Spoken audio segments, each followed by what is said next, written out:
12 sudah hadir semua kah kira-kira? Atau ada yang tidak hadir?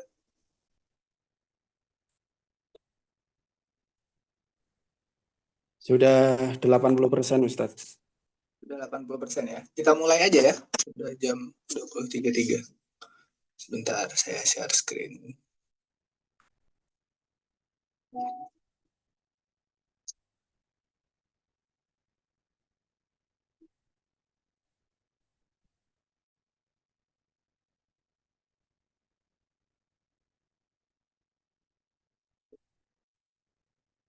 Baik, untuk malam hari ini kita akan memulai kelas coaching artikel. Jadi untuk antum mahasiswa semester 6, benar kan?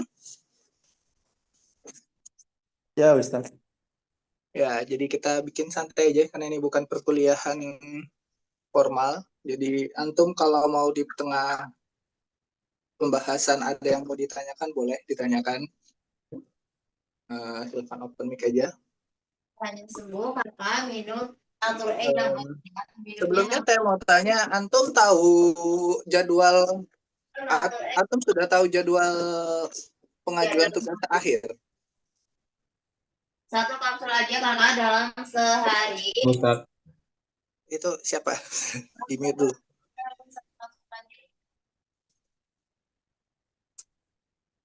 Belum tahu? Belum tahu Ustadz. Jadi kalau yang dari informasi yang saya dapat, ada Ustazah Nisa ya bergabung di malam ini. Mungkin nanti juga Ustazah Nisa akan menjelaskan ke antum untuk alurnya. Tapi yang dari saya dapat itu bulan ini Maret, akhir Maret, selama 1 bulan ini kan kita kelas, kemudian akhir Maret itu antum sudah mulai memasukkan judul ke Istibadah, judul yang mau antum tulis dari draft. Jadi diusahakan selama bulan Maret ini, setelah kan 3 malam ini saya akan bukan mengajari sih sebenarnya, sharing ke antum sebenarnya bagaimana sih penulisan artikel, dimulai dari awal itu seperti apa aja yang harus antum lakukan dalam penulisan artikel seperti itu. Nah, kemudian dalam 1 bulan sampai tanggal 30 nanti diharapkan antum sudah mulai menyusun draftnya. Drafting dari artikel itu biasanya termuat meliputi judul, kemudian latar belakang, sampai metode. Seperti itu. Nanti bisa dikonsultasikan ke saya, apakah sudah tepat, apakah sebagainya, itu bisa dikonsultasikan selama 1 bulan sampai 30 Maret. Nanti di akhir Maret antum sudah mengajukan judul tersebut. Di April saya mulai mengkurasi apakah judul tersebut perlu diganti atau dan sebagainya. Ini saya sudah sebagai UPPM, bukan sebagai pembimbing antum di kelas artikel seperti itu. Nah, di April kemudian di Mei antum sudah dapat dosen pembimbing. Jadi dari Juni itu sudah mulai mengejar penulisan artikelnya seperti itu. Agak cepat memang. Oke, baik. Untuk pertemuan pertama, di sini saya mau menjelaskan sebenarnya menemukan ide dan tema penelitian. Sebelum itu, antum harus tahu dalam artikel ilmiah ada beberapa keyword atau istilah yang harus antum pahami. Yang pertama, artikel. Artikel sendiri itu, artikel ilmiah sendiri itu adalah bentuk tulisan ilmiah dengan format yang telah disepakati dari para rumah jurnal ataupun akademisi kita. Itu terdiri dari IMRAD, Introduction, Method, kemudian Result and Discussion, terakhir Conclusion. Nah, itu adalah artikel ilmiah. Tulisan yang di dalamnya itu mempunyai bobot penelitian ilmiah seperti itu. Nah, kemudian istilah berikutnya itu antum harus tahu istilah dari jurnal dan rumah jurnal. Jurnal sendiri itu adalah wadah untuk antum mempublikasikan artikel tersebut. Kemudian rumah jurnal adalah instansi atau institusi yang memiliki jurnalnya, kayak gitu. Jadi artikel yang antum tulis nanti akan dipublikasikan di salah satu rumah jurnal yang ada. Nah, dalam menemukan ide dan tema penelitian, pertama harus kita ketahui sebenarnya dalam menemukan ide dan tema itu, baik di buku manapun, tokoh siapapun itu tidak ada pakem atau yang orang yang menteorikan atau memastikan menemukan ide itu kuncinya ada ini aja, nggak ada itu. Jadi dalam menemukan ide dan tema itu ada banyak sumber sebenarnya. Nah, kenapa bisa banyak sumber? Karena pertama, tiap tulisan itu berawal dari keingintahuan yang sederhana. Jadi sebagai mahasiswa, hal yang pertama antum perlu tumbuhkan itu rasa kritis. Makanya kalau kita kuliah itu fungsi pertamanya itu adalah melatih critical thinking kita. Jadi ketika kita melihat sesuatu, kita punya critical thinking, akhirnya kita ingin tahu terhadap hal-hal tersebut, ingin tahu lebih jauh. Nah, itu pondasinya tuh di situ. Kemudian, penelitian itu sendiri, karena ini kita bicara konteks artikel ilmiah, maka dia berarti penelitian. Penelitian itu berangkat dari kata research. Pertama, research dalam bahasa Inggris. Kalau dalam bahasa Indonesia ada penelitian, ada pembahasan, ada banyak ininya istilahnya. Tapi asal katanya itu adalah research. Research ini kalau kita pecah, yang artinya itu berarti kembali dan search itu berarti mencari. Seperti itu. Jadi research itu tuh adalah kegiatan kita mencari kembali. Kenapa dia mencari kembali? Karena setiap penelitian itu sebenarnya tidak ada yang berasal dari nol. Pasti sudah ada penelitian-penelitian sebelumnya yang mempondasikan itu. Makanya kita bukan mencari sesuatu, tapi kita kembali mencari sesuatu. Kayak gitu. Nah, apa sih yang dicari dalam penelitian? Penelitian itu pertama yang paling jelas adalah bertujuan untuk mencari atau menemukan kebenaran ilmiah. Apa sih kebenaran ilmiah? Itu kebenaran ilmiah itu bisa seperti hukum, pola, rumus, proposisi, teori, dan sebagainya. Seperti itu. Jadi, ketika kita mencari, apa yang kita cari dalam penelitian itu adalah kebenaran ilmiah atas sesuatu. Nah, kebenaran ilmiah atas sesuatu contohnya, misalnya apa sih? Antum melihat siswa SMA misalnya kesulitan belajar bahasa Arab, itu fenomenanya. Nah, kebenaran ilmiah apa yang mau kita cari? Antum bisa cari tuh, apa aja sih pola-pola yang ada dalam orang-orang yang kesulitan ini?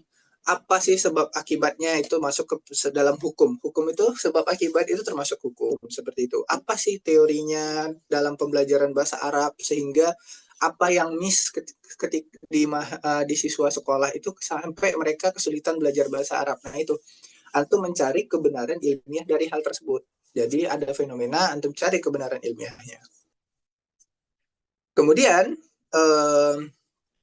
dalam meneliti, antum harus tahu juga ini Division of Scientific Knowledge ini diterbitkan oleh UNESCO.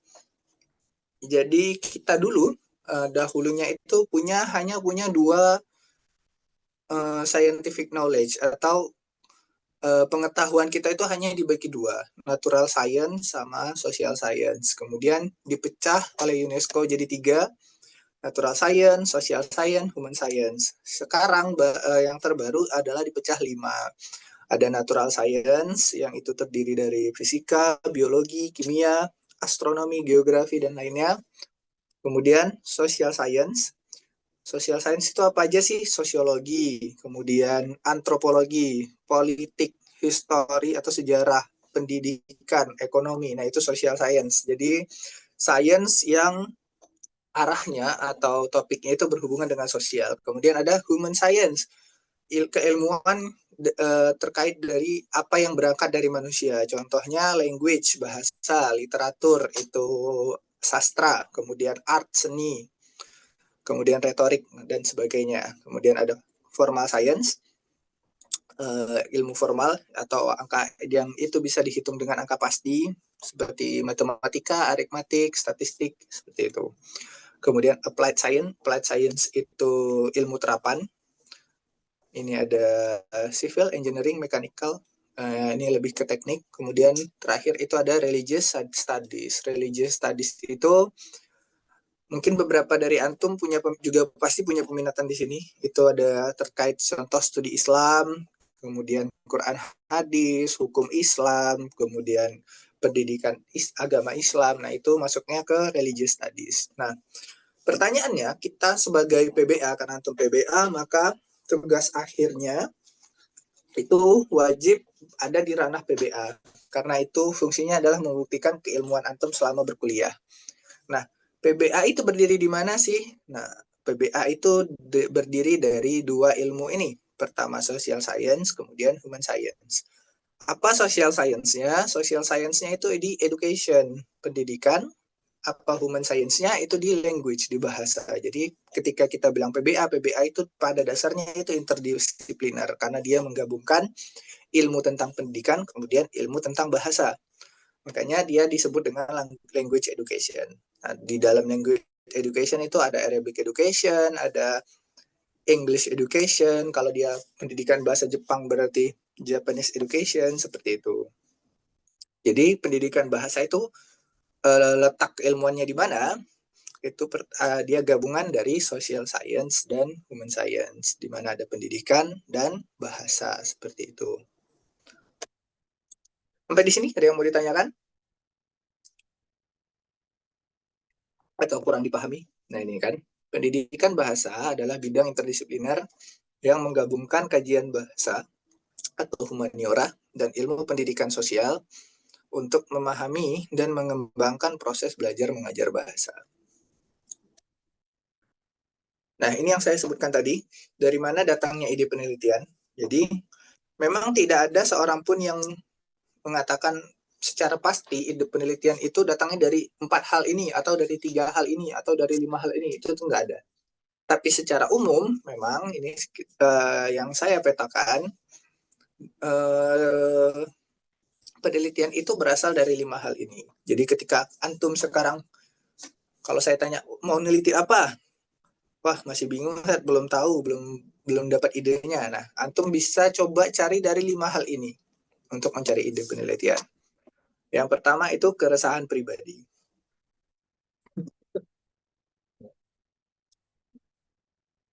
Apa sih keresahan pribadi itu?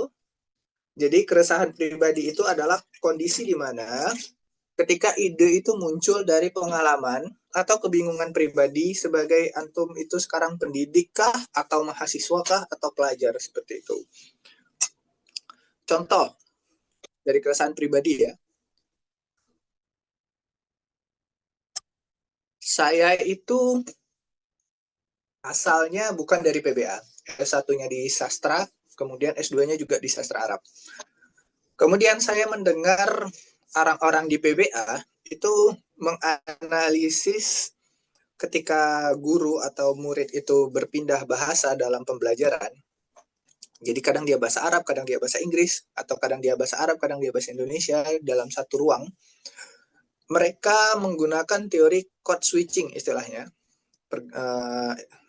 Istilah teorinya adalah code switching dalam menganalisis fenomena tersebut. Nah, keresahan saya adalah di mana teori code switching ini harusnya berada di ranah sosial, bukan di ranah pendidikan. Kenapa? Karena dulunya teori ini diterapkan untuk menjelaskan kenapa orang Arab itu tiba-tiba berbahasa Inggris. Jadi bahasa pertama, bahasa ibunya itu memang bahasa Arab. Kenapa dia tiba-tiba berbahasa Inggris? Oh, ternyata mereka tiba-tiba berbahasa Inggris pertama karena tren. Mereka mengikuti tren yang ada. Kemudian karena status sosial, orang yang berbahasa Inggris itu dilihat status sosialnya lebih tinggi. Nah, di 2 poin itu aja terlihat bahwa kerangka dari teori code switching ini tadi itu tidak mampu menjelaskan bagian pendidikan dari ranah pendidikan bahasa. Nah, kenapa keresahan saya itu adalah kenapa orang PBA masih menggunakan code switching sebagai alat analisis dari perpindahan bahasa yang dilakukan oleh orang-orang yang sedang belajar bahasa Arab. Sedangkan teori itu sendiri tidak mampu menjelaskan hal tersebut. Nah, itu keresahan pribadi. Atau contoh kedua, keresahan pribadi. Antum merasa belajar bahasa Arab dengan bentuk online atau Zoom itu efektif. Jam pelajarannya singkat, misalnya belajar nahu cuman 1,5 jam, terlalu singkat untuk dipahami. Nah, itu kan keresahan pribadi. Yang bisa antum kembangkan adalah gimana caranya mengembangkan model ajar agar perkuliahannya tetap online, tapi ilmu yang masuk itu tetap cukup seperti itu. Kompetensi yang orang yang belajarnya itu juga memenuhi standar seharusnya. Nah, gimana caranya? Nah, itu antum bisa lakukan itu dengan menggunakan riset seperti itu, dengan dilihat dari penelitian, dari kacamata penelitian. Meskipun awalnya ada ide itu muncul dari keresahan pribadi. Seperti itu. Mau Kemudian, tanya, boleh. Siapa yang mau tanya tadi? Rauf. Boleh. Tapi kalau tadi kan awalnya muncul dari keresahan yang kita ada di dalam pikiran kita. Berarti kita kemudian dari keresahan itu otomatis kita mencari apa sih ya, literasinya ya, Bun, Ustadz ya. Atau Betul. Dan langkah pertama untuk terutama antum di mahasiswa S1, langkah pertama ketika keresahan itu muncul, yang harus antum cari adalah ini bukan hanya keresahan ya, dari 5 ini ketika itu muncul, hal yang pertama harus antum lakukan, antum cari dulu literaturnya. Apa sih orang udah bahas ini dari sudut pandang apa sih kayak gitu. Mungkin itu sih Ustadz yang menurut saya apa kayak saya pribadi Ustadz ya, kayak bingung gitu kalau untuk ke tahap itunya gitu, kayak ini terus aku mau ngapain, terus mau carinya di mana, terus ini masuk ke masalah apa gitu, terus ini masuk ke pembahasan apa, intinya kayak bingung mau mulai dari mana gitu loh Kak Ustadz. Oke, nanti itu juga saya jelaskan ya. Mungkin dari Ustadz. Baik, itu kita note dulu ya. Sebentar. Ya Ustadz siap. Ya, nyari catatan.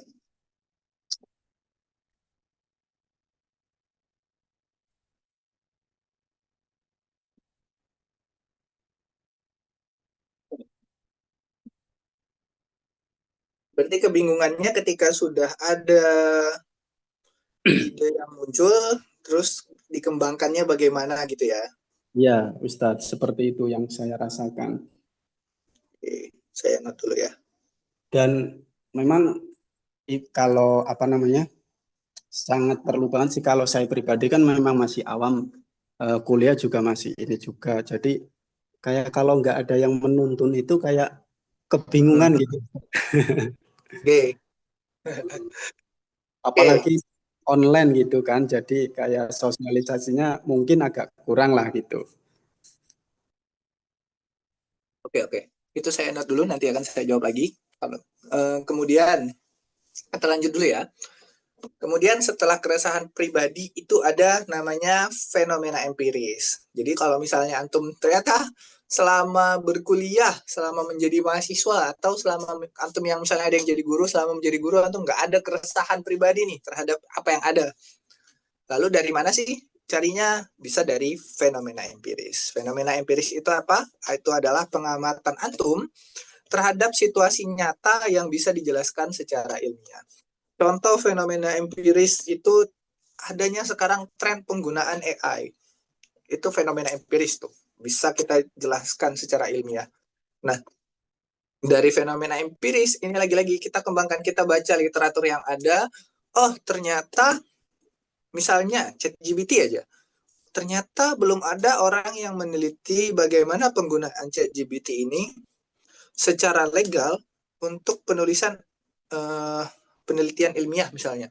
Nah, antum bisa tuh masuk dari celah itu. Atau misalnya antum lihat bikin kata kunci misalnya ChatGPT di Mendeley kah atau di Google Scholar kah, antum lihat tren risetnya. Misalnya di bahasa Inggris orang sudah bikin bagaimana pemanfaatan ChatGPT dalam penerjemahan bahasa Inggris.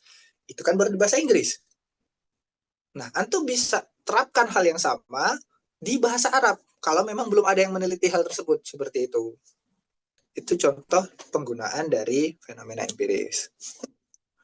Kemudian ada kesenjangan teori. Kesenjangan teori itu ada teori atau pendekatan yang belum sesuai dengan kenyataan di lapangan. Misal lagi, antum sudah belajar teori bahasa kan? Teori belajar ada behaviorism, kemudian konstruktivism dan sebagainya, itu udah belajar belum? Sudah. Ada kan? Misalnya antum diajarkan tentang behaviorism atau konstruktivism deh misalnya. Oh, ada sekolah yang menerapkan konstruktivisme itu tapi dia tidak efektif pembelajarannya. Nah, berarti ada kesenjangan teori di sana. Jadi harusnya teori itu bekerja seperti ini, ternyata di lapangan berbeda kayak gitu. Nah, itu antum bisa juga meneliti dari sana. Meneliti celahnya atau ketidaktepatan cara ajar di lapangan kah yang padahal itu harusnya merunut ke teori tertentu. Contoh misalnya lagi untuk anak usia dini, biasanya pembelajaran bahasa Arab itu menggunakan cara drill kan, dilatih secara drill atau di teorinya itu berarti behaviorism gitu. Oh ternyata antum melihat nih di lapangan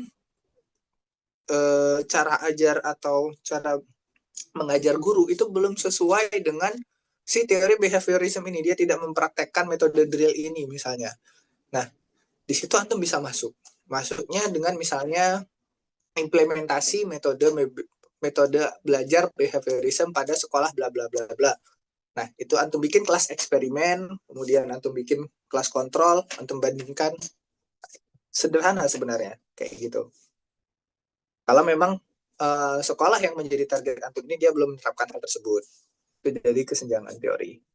Kemudian lanjut lagi ada dari kajian pustaka. Apa sih kajian pustaka itu? Ide lahir dari membaca penelitian terdahulu dan menemukan celah. Kalau antum membaca, antum ke Istibada misalnya. Ada yang di Surabaya kan misalnya antum ke Istibada. Kalau antum buka skripsi dari kakak tingkat antum, itu pasti di bagian akhir ada kritik dan saran. Kalau skripsi ya, kita bicara skripsi. Saran itu biasanya selalu menyebutkan apa ranah apa yang belum disentuh oleh penelitian mereka. Nah, antum bisa berangkat dari sana. Seperti itu. Sebagai contoh sebentar.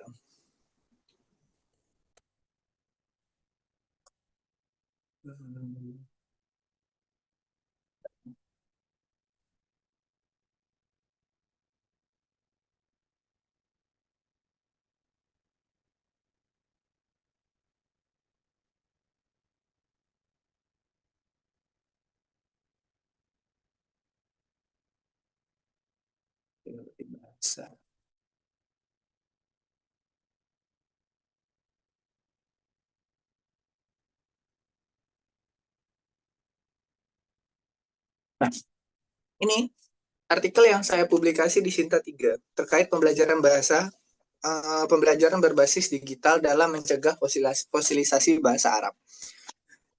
Ini kalau antum cari jurnalnya sekarang, tapi memang berbahasa Inggris. Kalau ini kan masih berbahasa Indonesia dia. Sebelum saya submit sekarang dia udah berbahasa Inggris.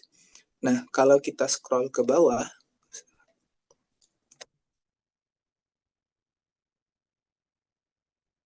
harusnya ada. Nah,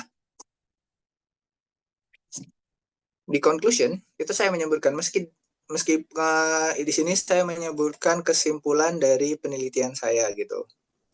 Ini penelitian ini menunjukkan bahwa strategi pembelajaran berbasis digital memiliki potensi signifikan dalam mencegah fosilisasi bahasa Arab, terutama jika diintegrasikan dengan pendekatan pedagogis yang tepat. Nah, kemudian di bawah saya sebutkan, meski demikian, efektivitas pembelajaran digital sangat bergantung pada desain pengajaran yang sadar, bentuk kompetensi guru, dan dukungan institusional. Nah, di sini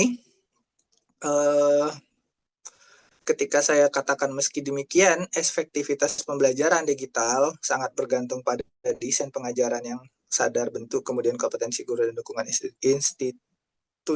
institusional. Ini celah dari penelitian saya.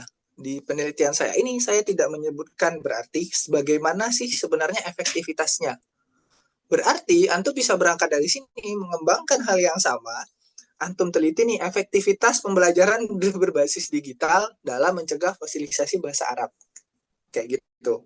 Antum lihat efektivitasnya, antum gunakan misalnya sama tadi contoh kelas eksperimen sama kelas kontrol sebagainya. Nah, itu belajar mencari ide dari tinjauan pustaka itu kayak gitu. Antum buka artikel yang lain misalnya punya siapa pasti selalu ada ini gitu di bagian conclusion itu pasti ada dia menjelaskan apa sih yang belum diteliti oleh peneliti tersebut, apa yang belum ia lakukan di penelitiannya dia kayak gitu. Itu mencari ide yang berasal dari tinjauan pustaka, seperti itu. Oke, lanjut.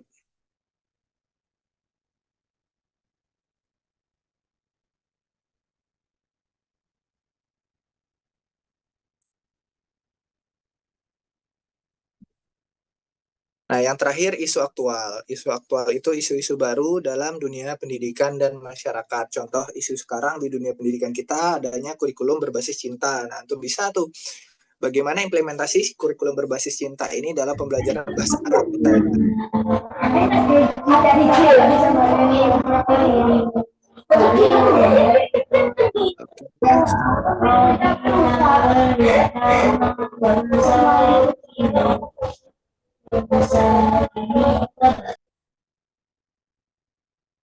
Oke, itu isu aktual. Jadi antum cari tahu isu aktual yang ada di kita sekarang, apalagi antum di ranahnya pendidikan. Tadi kan saya jelaskan ke antum, kalau bidang keilmuan antum itu basicnya, akarnya tuh dari social science-nya pendidikan. Jadi isu aktual antum nggak harus spesifik dari ranah pendidikan bahasa. Selama itu dia di ranah pendidikan, antum bisa masuk di sana.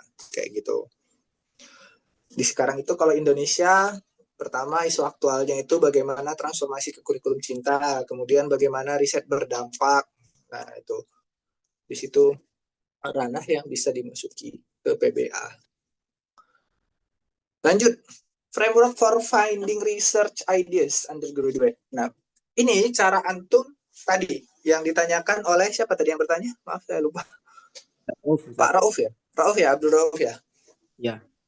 Nah, framework dalam menemukan research idea itu sendiri. Jadi kalau misalnya tadi ditanyakan, setelah kita punya contoh tadi itu keresahan pribadi, setelah kita punya keresahan pribadi, lalu apa gitu. Nah, antum harus paham ini. Ini itu kita menyebutnya sebagai paradigma. Paradigma itu apa? Secara gampangnya di bahasa Indonesia itu adalah kacamata. Kenapa dia sebut kacamata? Jadi kacamata itu kan tempat kita melihat, gitu. Cara kita melihat, alat untuk kita melihat gitu. Nah, jadi satu keresahan pribadi atau satu fenomena itu bisa berbeda tergantung cara antum melihatnya.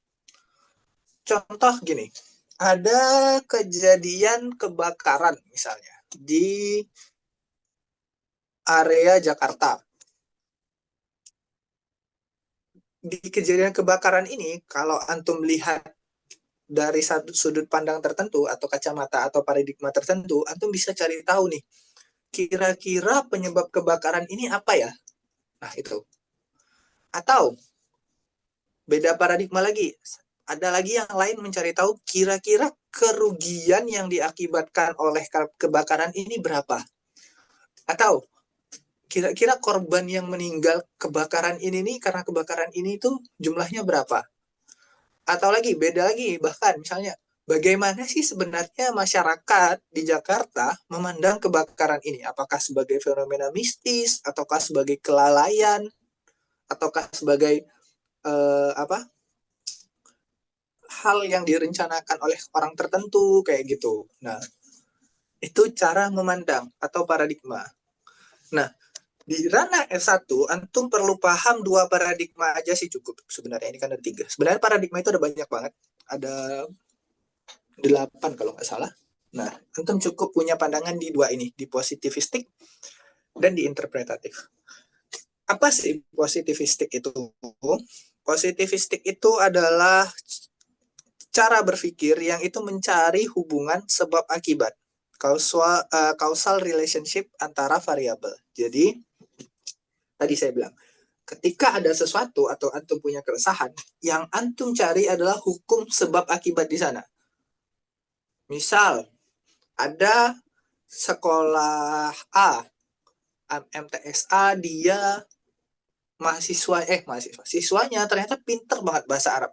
Misalnya kelas satunya mereka bahasa Arabnya itu setara dengan mahasiswa S2 misalnya, atau mahasiswa S1. Wah, berarti kan bagus banget nih.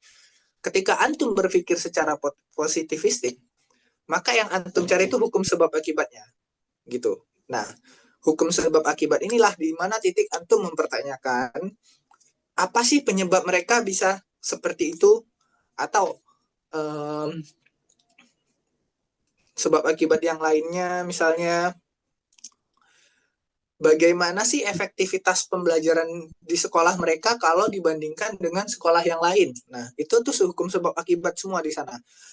Oleh karenanya, kalau kita bicara positivistik, maka hal yang lahir dari positivistik ini adalah penelitian kuantitatif. Antum paham kuantitatif kualitatif? Sudah diajarkan? Nah, Ustaz. Sudah, Ustaz. Jadi, ketika antum berpikir secara positivistik, paradigmanya ya, maka sudah bisa dipastikan penelitian yang lahir dari ide antum tersebut adalah penelitian kuantitatif. Jadi, kalau misalnya kita mencari sebab akibat nih, udah nggak ada tuh pertanyaan mengapa. Karena mengapa itu bukan untuk mengukur sebab akibat. Tapi kalau misalnya bagaimana efektivitas, apa penyebabnya, apa faktor, kemudian apa lagi ya, bagaimana implementasi atau bagaimana pengaruh. Nah, itu hukum sebab, berarti kan ada hukum sebab akibat di sana, namanya pengaruh. Nah, disitulah kuantitatif, berarti cara pikirnya positivistik. Nah, pecahan dari positivistik ini ada apa aja sih? Nah, di sini dia ada deskriptif, eksperimental, korelasional, kausal komparatif, kuasi eksperimental. Nah, di sini. Jadi kayak tadi saya bilang, ketika misalnya tadi ada kelas yang atau sekolah yang itu mahasiswanya lebih pintar dari sekolah lain atau setara dengan mahasiswa S2 atau S1 gitu. Nah, antum ketika mau membandingkan dengan, berarti misalnya perbandingan pembelajaran sekolah A, misalnya perbandingan pembelajaran nahu di sekolah A dan di sekolah B gitu. Berarti antum yang penelitian yang antum lakukan namanya kausal komparatif, seperti itu, membandingkan. Atau contoh lagi, ada sekolah yang ternyata tadi saya bilang kan, harusnya anak usia dini itu diajarkan dengan metode drill, atau anak SD itu diajarkan dengan metode drill. Ternyata sekolahnya nggak mengajarkan itu. Sedangkan menurut kita, para pendidik, pada akademisi di PBA, bahwa dari teorinya behavioristik itu, metode drill itu adalah metode yang paling tepat untuk diajarkan ke anak-anak gitu, dalam mempelajari bahasa kedua atau bahasa Arab. Nah, antum bisa coba meneliti tentang itu dengan cara melakukan eksperimental. Jadi ada kelas kontrol, ada kelas eksperimen, antum coba bandingkan, yang satu dibiarkan dengan metode sekolahnya yang tidak menggunakan drill, yang satu antum eksperimenkan dengan metode drill dari antum. Nah, itu penelitian yang membandingkan dua hal tersebut juga, tapi dalam bentuk eksperimen. Berarti desain yang antum pakai adalah desain eksperimental. Itu contoh kayak gitu. Kemudian yang kedua ada namanya paradigma interpretatif. Dari bahasa Indonesianya aja itu kan menginterpretasikan. Jadi ketika dia interpretatif, maka yang mau berarti apa yang mau kita pahami adalah makna dan perspektif dari pengalaman manusia. Sudah tidak ada hukum sebab akibat di sana. Dan interpretatif inilah yang kemudian pada akhirnya melahirkan metode penelitian kualitatif. Jadi ketika antum berbicara bahwa penelitian ini menggunakan metode kualitatif misalnya, berarti kita sudah tidak berbicara sebab akibat. Di judul itu nggak boleh ada kata pengaruh, nggak boleh ada kata efektivitas kayak gitu. Yang antum cari udah bukan di luar ranahnya sebab akibat. Contohnya tadi saya bilang, kalau ada kebakaran, yang kita pertanyakan adalah bagaimana pandangan warga Jakarta memandang kebakaran ini, apakah sebagai mitos, apakah sebagai fenomena goib, atau sebagai hukuman untuk mereka, ataukah kelalaian dan sebagainya. Nah, itu ranahnya interpretatif, ranahnya kualitatif. Mereka sudah tidak berbicara tentang sebab akibat, seperti itu. Apa aja sih desain dari interpretatif? Itu ada etnografi, ada fenomenologi, ada narrative research, ada case study atau studi kasus. Ini yang paling umum biasanya dilakukan oleh ranah PBA ini, studi kasus. Ada biografi studi, kemudian ada historical research. Jadi ranah antum cukup paham di dua ini. Sampai di sini ada yang belum dipahami? Ustadz saya izin bertanya. Boleh. Tapi mungkin ini lebih ke yang sebelumnya. Jadi saya ingin tahu sih sebenarnya tren yang serba digital seperti mungkin di zaman kontemporer yang sekarang itu tuh penelitian itu lebih condong misalnya mencari sumber atau referensinya itu sumbernya dari mana? Misalkan kan kebanyakan kan sekarang kan misalnya carinya dari Google Scholar atau misalkan sumber-sumber online yang lain. Sedangkan kok dulu kan yang seperti ini kan mungkin sangat jarang dan mungkin lebih ke cari ke perpustakaan atau gimana. Jadi aku untuk yang masa kini tuh trennya mencari sumber dan referensi itu seperti apa, Ustaz? Oke, sumber dan referensi ya. Cari sumber dan referensi memang kalau terutama kalau antum kita bicara artikel ilmiah, sumber dan referensinya ya, artikel ilmiah juga. Artikel ilmiah memang pertama antum bisa dapat di Google Scholar. Itu paling gampang. Atau di Mendeley atau di Google biasa juga bisa. Sebentar. Saya perlihatkan.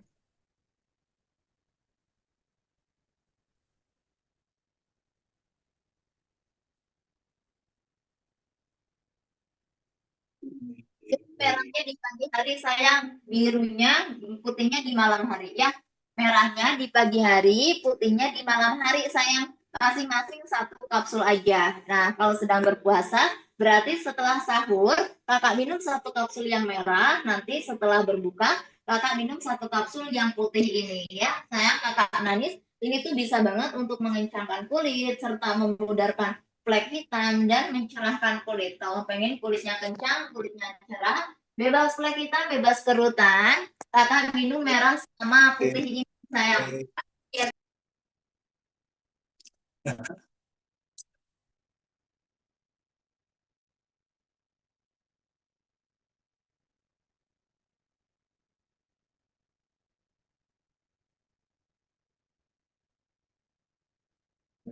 Ada ya.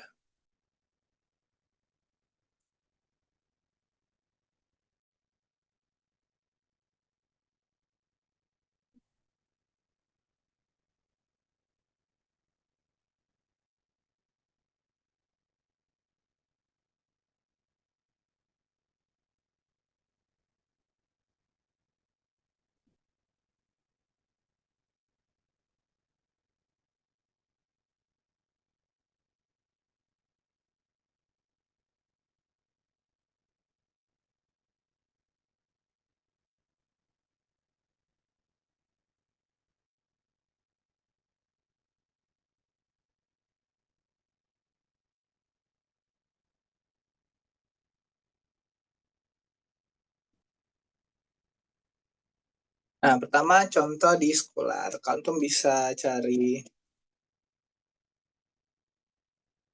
Arabic Language Learning.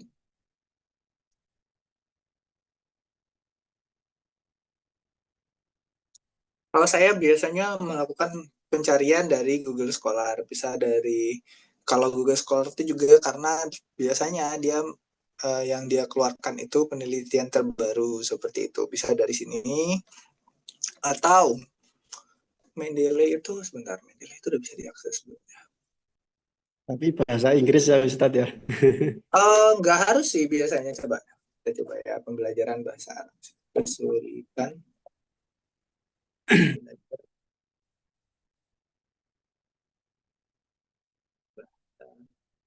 Nah, ada tuh analisis kesulitan belajar bahasa Arab mahasiswa program studi bahasa Arab IAIN Palopo. Contoh analisis kesulitan belajar bahasa Arab pada santri Nurul Huda. Analisis kesulitan belajar bahasa Arab apa ini? Nah, kayak gini antum tinggal coba kita cari ya. Misalnya ini kesulitan belajar bahasa Arab mahasiswa program studi dari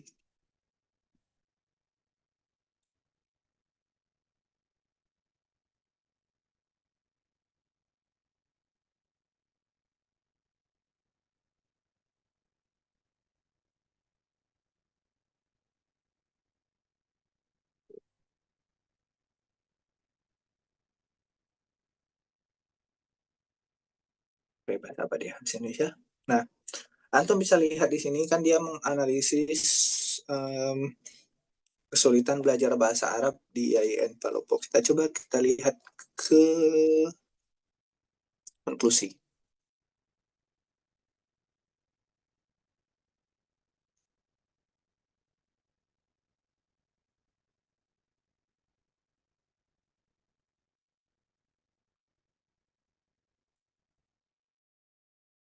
Berdasarkan hasil analisis, maka penulis mendapatkan hasil mengenai faktor-faktor kesulitan belajar bahasa Arab dan upaya mengatasinya yang dihadapi oleh mahasiswa program studi pendidikan bahasa Arab IAIN Palopo. Antara lain faktor kurikulum, di mana kurikulum yang kurang baik berpengaruh terhadap cara belajar peserta didik, dan adapun komponen-komponen kurikulum yaitu tujuan materi. Nah, kemudian tidak ada dasar dan kurangnya kosakata. Selanjutnya faktor pendidik yaitu dosen atau guru tidak kalah penting.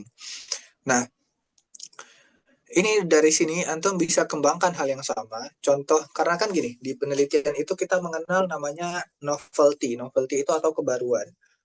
Kebaruan itu bisa antum dapatkan dari beberapa aspek. Pertama, kebaruan terkait metode. Jadi kalau di sini metodenya apa? Kita lihat ya metode.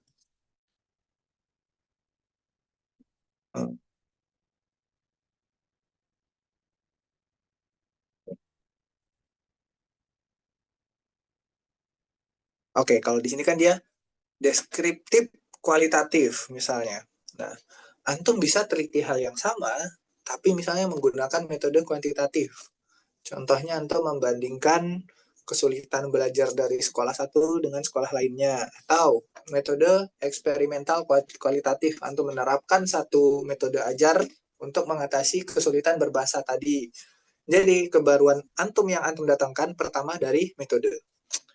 Kemudian selain metode ada namanya kebaruan dari teori. Jadi kalau misalnya di penelitian ini antum cari dia menggunakan teori apa dalam membedah fenomena tersebut. Nah, antum pakai teori yang lain. Berarti novelty antum berangkat dari teori. Kemudian selain teori ada novelty itu lokus. Lokus itu apa sih? Tempat. Jadi kalau di sini dia bilang, tapi ini yang paling rendah biasanya. Di penelitian jarang sekali orang novelty-nya itu hanya berangkat dari lokus, tapi memang lokus diperbolehkan. Jadi misalnya kalau di sini analisis kesulitan belajar bahasa Arab mahasiswa program studi pendidikan bahasa Arab IAIN Palopo, antum berbeda di lokus itu boleh. Masih dihitung ada novelty-nya. Lokus itu berarti bukan objek tempat yang antum teliti bukan IAIN Palopo misalnya. Seperti itu.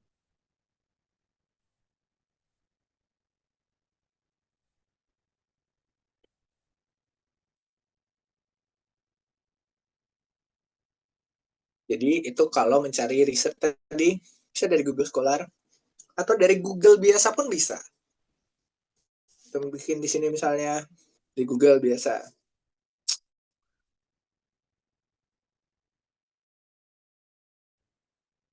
Jurnal.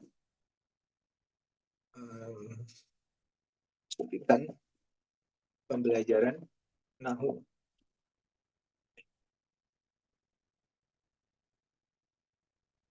Nah, pasti ada analisis kesulitan belajar Nahu bagi santri pemula di pondok pesantren As-Sunnah. Pasti ada. Jadi makanya tadi saya sampaikan ke antum, research itu asal katanya read dan search.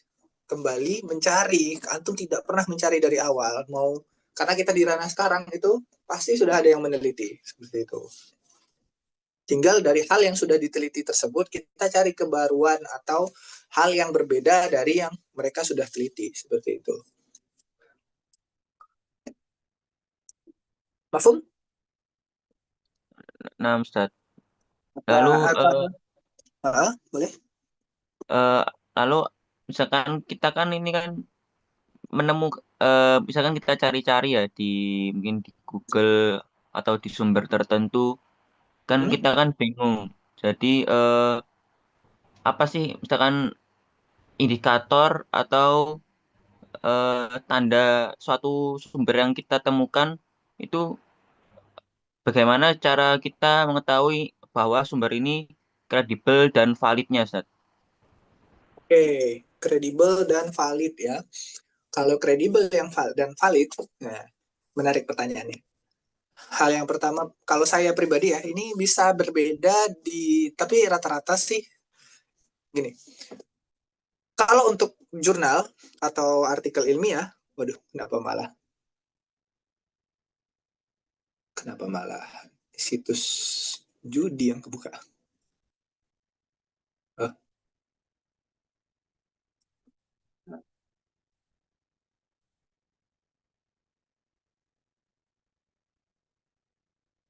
Nah, ini dia. Kalau kita bicara tentang artikel ilmiah, Indonesia itu punya tolak ukur. Pertama namanya SINTA.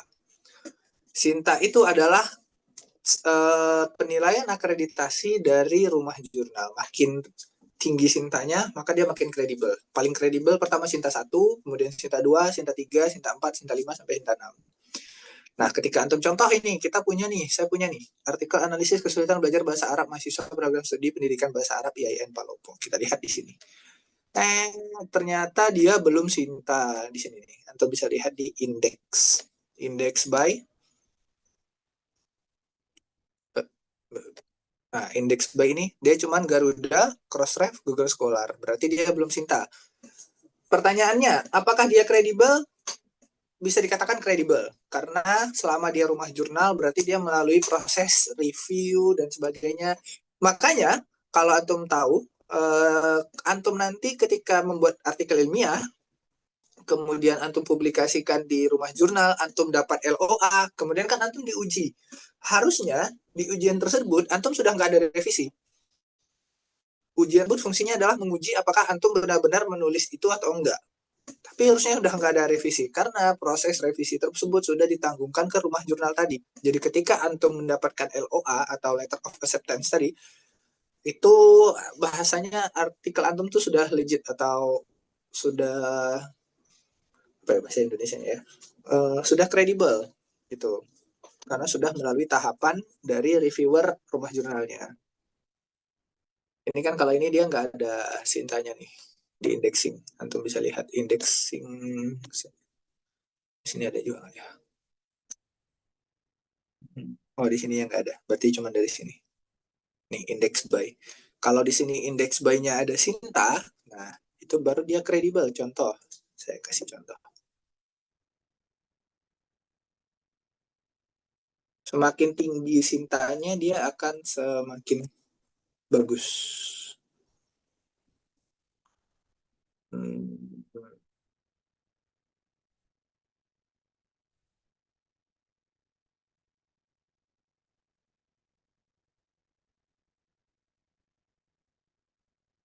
Eh, atau misalkan buku, Ustaz. Kan kadang kita menemukan buku digital gitu, Ustaz.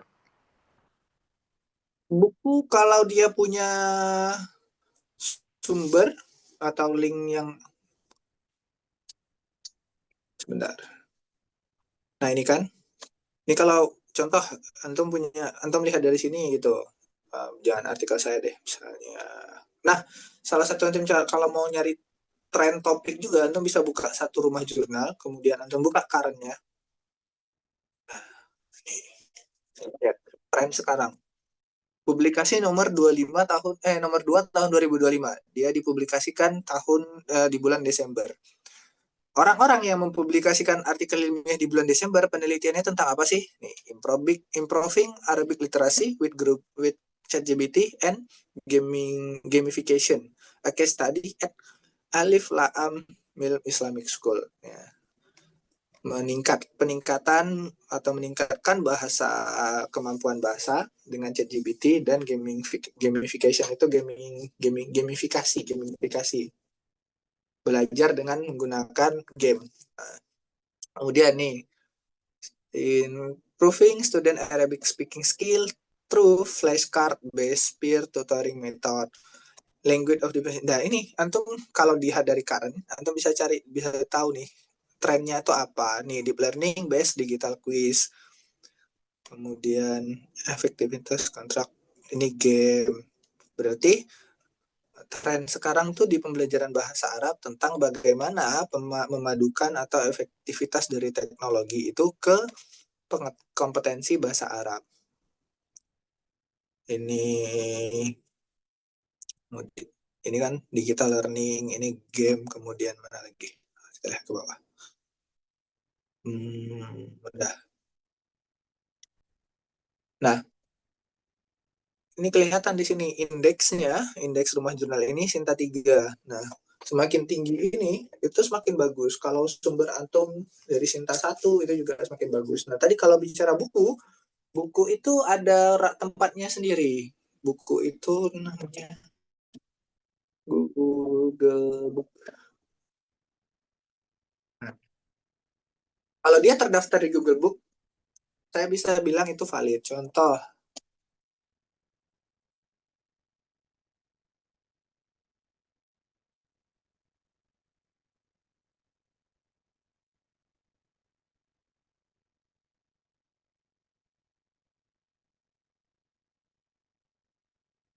nih. Jadi kalau ada buku, antum cek dulu judulnya ada nggak di Google Book. Cara nyarinya, misalnya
contoh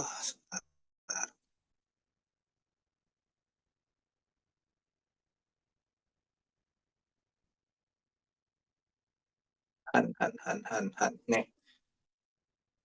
ini buku. Kalau dia, jadi kalau misalnya antum mau, nih kalau antum saran, ini saya ada masukan, ada tips and trick.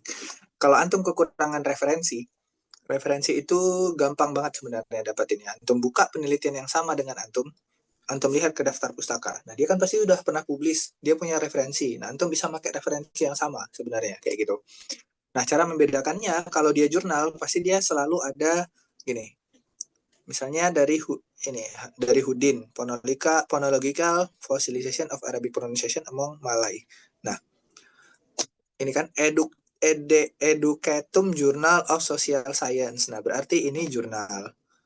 Nah, kalau dia buku, dia nggak ada tuh jurnal apa. Kayak gini kan Pandemic Era Arabic Journal of Arabic Studies. Nah, itu berarti jurnal. Nah, kita lihat yang Han. Han ini kan dia nggak ada nih jurnalnya. Fossilization Five Central Issue. Nah, ini berarti dia buku. Kalau nggak buku, dia apa sih istilahnya? Book chapter. Nah, kalau ini ada di Google Book, berarti dia kredibel. Sederhana itu sebenarnya. Coba kita kopas di sini ya.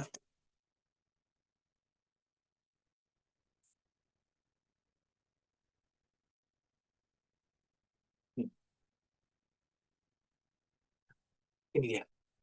Ternyata ada nih. Han tadi kan. Zhao Hong Han. Ada dia di Google Book. Berarti dia kredibel. Kayak gitu. Kalau untuk buku online. Kalau buku fisik itu antum yang perlu antum lihat itu ininya. Doi-nya. Mana sih? Ini. Kalau dia punya ini di bukunya. Di buku fisik. Link DOI ini. Nah, berarti dia udah ada tempat publikasi buku itu udah kredibel juga. Kalau nggak ada ini agak abal-abal sih saya. DOI atau ISBN kayak gitu.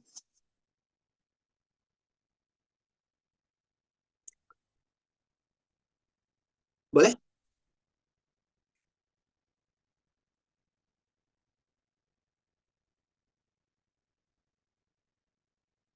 Betul. Arti sebenarnya referensi 5 tahun sebelumnya itu konteksnya bukan hanya skripsi. Referensi 5 tahun sebelum itu memang ketika kita melakukan research atau penelitian akan lebih baik referensi kita berasal dari penelitian 5 tahun sebelumnya kayak gitu maksimal. Jadi kalau supaya menghindari kalau kita gini, contoh kalau antum make ternyata referensinya dari 1970 gitu kan. Nah, itu udah terlalu lama, udah terlalu jauh dengan zaman kita kayak gitu. Kecuali dia referensi terhadap teori. Kalau teori masih diperbolehkan. Tapi karena antum sendiri ini saya sedikit tips karena antum juga akan publikasi itu minimal Sinta 4. Sinta 4 itu nggak apa-apa. Mau antum 10 tahun terakhir juga masih boleh Sinta 4. Karena Sinta 4 itu proses checkingnya itu nggak seketat itu. Tapi kalau misalnya memang artikel yang bagus, misalnya antum teliti bagus, terus antum makainya 5 tahun terakhir, saya kalau jadi pembimbing, saya nggak menyarankan di Sinta 4, karena sayang. Artikel bagus ditaruh di rumah jurnal yang kurang, ya sekalian Sinta 3 atau Sinta 2 mungkin saya sarankan. Gitu. Kemarin ada yang bertanya ke saya itu tentang bagaimana cara mencari rumah jurnal. Antum tahu cara mencari rumah jurnal? Oh, Mister. Cara mencari rumah jurnal pertama bisa langsung dari Sinta kayak gini. Kita mau tahu nih jurnal jurnal bahasa Arab itu ada apa aja sih? Oh, kok ini sih? Sinta, antum buka Sinta di Google, kemudian antum klik yang paling atas, Sinta Science and Technology. Nah, di sini antum klik di bagian sebentar. Nih, search kemudian jurnal. Nah, pertama difilter dulu. Difilter itu misalnya kita mau mencari rumah jurnal bahasa Arab yang Sinta 4 misalnya. Nah, berarti antum centang Sinta 4. Topiknya apa? Kan antum Sinta 4 berarti education misalnya. Atau nggak usah dicentang juga nggak apa-apa. Kalau mau dicentang boleh atau enggak juga boleh. Filter. Nah, di sini di pencaharian antum tinggal klik Arab. Nah, maka muncul ini jurnal-jurnal Sinta 4 dari kajian bahasa Arab nih. Jurnal kajian pendidikan bahasa Arab. Al-Fakar jurnal ilmiah pendidikan bahasa Arab. Nah, ini cara paling gampang. Kalau mau lebih gampang lagi, kemarin itu di siapa ya saya share ya kemarin. Ada saya share itu saya sendiri sudah buatkan sebentar. Nanti saya share juga ke mahasiswa PBA deh. Nah, ini saya sudah buatkan sheet-nya dari Sinta 4 sampai Sinta 6 sampai Sinta 4 list jurnal rumah jurnal PBA. Nah, yang itu nanti antum bisa langsung ke linknya.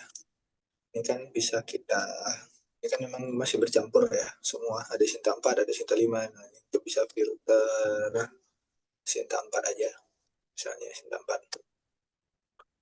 Oke.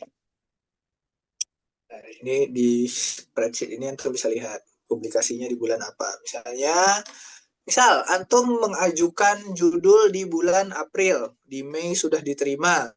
Berarti target antum adalah rumah jurnal yang publikasinya di Desember. Antum lihat di sini, Desember ada rumah jurnal Sinta 4 apa aja. Nah, ini ada Al-Uslub, ada Ajami, ada Studi Arab. Nah, ini APC-nya atau harga publikasinya. Untuk bisa pilih.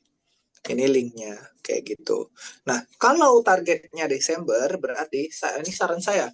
Kalau antum targetnya selalu sisakan waktu 2 bulan sebelum jadwal publikasinya. Kalau dia bilang Desember berarti kita sudah harus selesai di bulan Oktober, November, Desember, Oktober. Kita harus submit di bulan Oktober maksimal. Kayak gitu. Kalau misalnya ternyata antum baru selesai Desember, nggak bakal. Saya bisa jamin antum nggak bakal bisa publikasi di Desember juga. Kalau misalnya baru selesai di Desember, maka antum akan ikut di tahun berikutnya, entah itu di Januari atau di Maret, dan itu targetnya rumah jurnal yang ini, kayak gitu. Mbak sini, ada yang mau ditanyakan? Saya mau tanya lagi, Ustadz. Boleh. Jadi saya kan juga masih awam ya, Ustadz, masalah publikasian jurnal dan mungkin artikel dan sebagainya. Jadinya sebenarnya kita sebagai peneliti itu untuk mengupload atau mempublikasikan karya kita itu tujuannya tuh apa, Ustadz? Apalagi saya lihat kan ada yang jurnal yang apalagi kita malah mengeluarkan uang kasarannya kan di situ. Jadinya kan daripada kita menerima justru kita yang malah membayar. Jadinya apa sih tujuan dari membuat artikel yang sesungguhnya dan mungkin apa mungkin niatnya kita sebagai peneliti, Ustaz? Memang kalau bicara tentang kenapa bayar ya, kita udah nulis terus kita bayar gitu kan. Dulu itu awalnya kita bicara 5 tahun yang lalu, banyak rumah jurnal itu yang bahkan orang yang nulis di dia dibayar. Jadi kita nulis, kita dibayar, bukan kita yang bayar. Kayak gitu. Cuman memang karena sekarang sudah sangat banyak rumah jurnal dan bagaimana itu dibisnisisasi, jadi semua rumah jurnal sekarang hampir rata-rata berbayar. Tapi kalau antum lihat di sini di data saya juga itu masih ada yang nol yang masih gratis kayak gitu. Nah, kalau tujuannya menulis artikel ilmiah itu bentuk sumbangsih keilmuan, bentuk bagaimana kalau saya mau bilang saya lulusan PBA, berarti kan saya ahli di bidang pendidikan bahasa Arab. Apa sih buktinya? Apakah saya harus mengajar dulu biar orang tahu? Enggak, kayak gitu. Orang cukup lihat penelitiannya, kayak gitu. Sekarang saya tanya, antum, ini agak ini ya. Ustazah Lili menurut antum bidang keilmuannya apa? Eh, di pendidikan, Ustaz. Tapi PBA mungkin bukan bukan. bahasa Arab ya. Tapi bukan bahasa PBA Arab pasti ya mungkin. bukan. Ya, Nah, apa coba? Ustazah Lili itu bidang keilmuannya di pendidikan, benar, khususnya di bahasa Inggris, teori belajar, sama pendidikan anak usia dini. Nah, kita lihat contohnya ya, Google.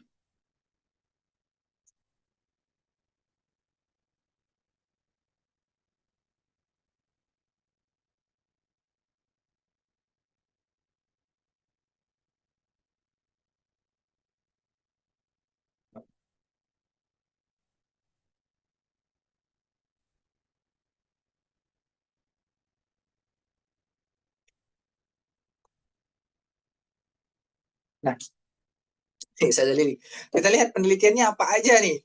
Entrepreneurship, implementation of leadership, kemudian ini kan andragogikal, kemudian penerapan total psychic respon dalam pembelajaran bahasa Arab, learning community for parent children. Nah, kayak gini, bukti dari keahlian seseorang kita bisa lihat dari penelitian yang dia lakukan, kayak gitu. Karena kenapa sih kalau ditanya kenapa membukti itu harus dilihat dari sana? Karena gini, untuk antum yang tidak diajarkan Ustazah Lili, masa harus nunggu Ustazah Lili ngajarin antum baru antum tahu di mana keilmuannya? Kayak gitu kan enggak. Contoh misalnya antum melamar kerja di sekolah.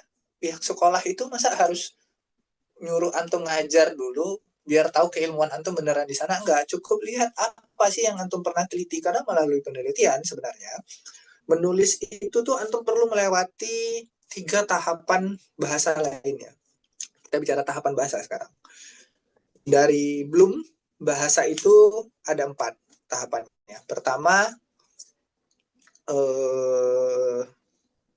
istima atau mendengar. Kemudian setelah istima, anak bayi itu setelah bisa mendengar bisa kalam, bisa berbicara. Setelah kalam dia baru bisa namanya kiroah, membaca. Setelah kiroah baru terakhir kitabah, menulis. Nah, kitabah itu kenapa dia ada di posisi keempat? Karena untuk menyentuh ranah kepenulisan, orang itu harus mempunyai keahlian 3 sebelumnya. Ketika antum menulis jurnal atau artikel ilmiah, maka berarti antum sudah bisa membaca. Pertama, antum bisa membaca referensi. Makanya ada yang bilang ketika meneliti, mau nggak mau kita harus bisa baca, kita harus membaca kayak gitu. Nggak bisa kita nggak mau baca, tapi kita mau ada penelitian kayak gitu. Dan fungsinya sebenarnya, dan lagi-lagi kalau antum di ranah antum sekarang, kan itu pengganti skripsi ya. Skripsi itu adalah bentuk bagaimana antum mempertanggungjawabkan keilmuan antum selama S1, dan itu diganti menjadi artikel ilmiah. Sebenarnya sama aja sih, sama-sama. Skripsi pun, sidang skripsinya juga di semua kampus juga berbayar. Tapi memang kalau artikel ilmiah, Sinta 4 itu tadi saya udah lihat kan, ada beberapa APC-nya ini, ada yang 350, ada yang 500, itu berdasarkan kebijakan rumah jurnalnya. Kalau antum nggak mau bayar, ya bisa cari yang gratis, kayak gitu. Tapi bayar apa enggaknya, tapi tetap kayak terverifikasi gitu ya, Ustaz ya? Tetap terpercaya gitu ya?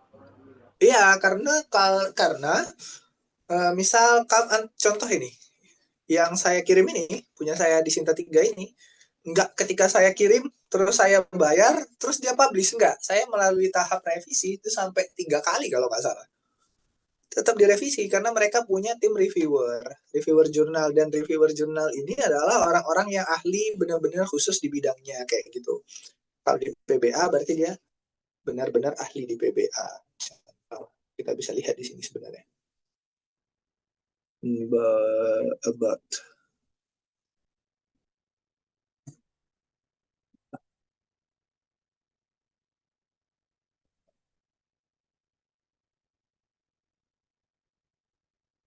ini reviewer. Nah, ini lihat nih, reviewernya dari dosen UGM. Kalau dia punya Scopus ID, berarti dia sudah pernah mempublikasikan tulisannya di Scopus kayak gitu. Nah, ya, reviewernya sebanyak ini nih. Win Syarif Hidayatullah.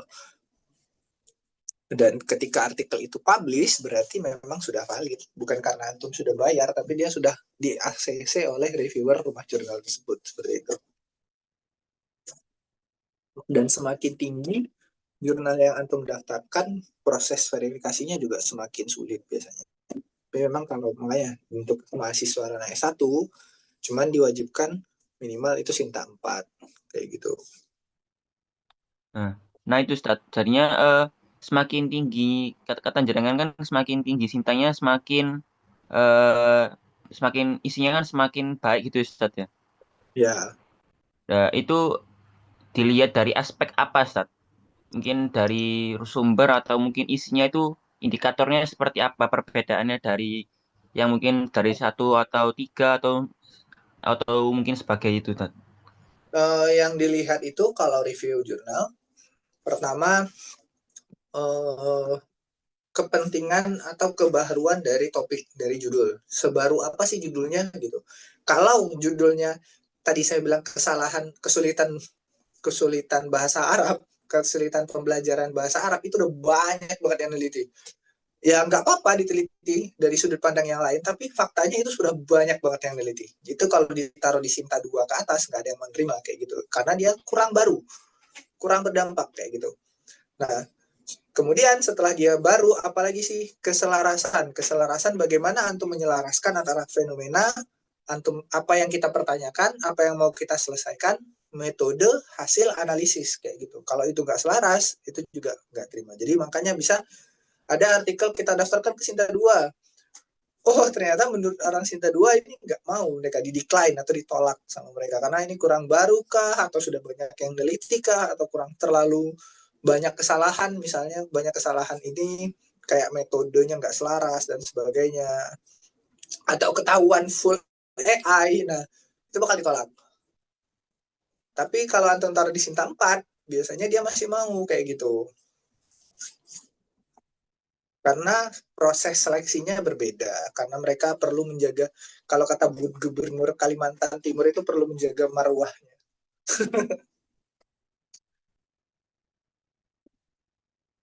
Seperti itu.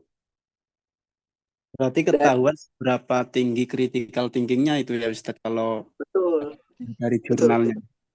betul.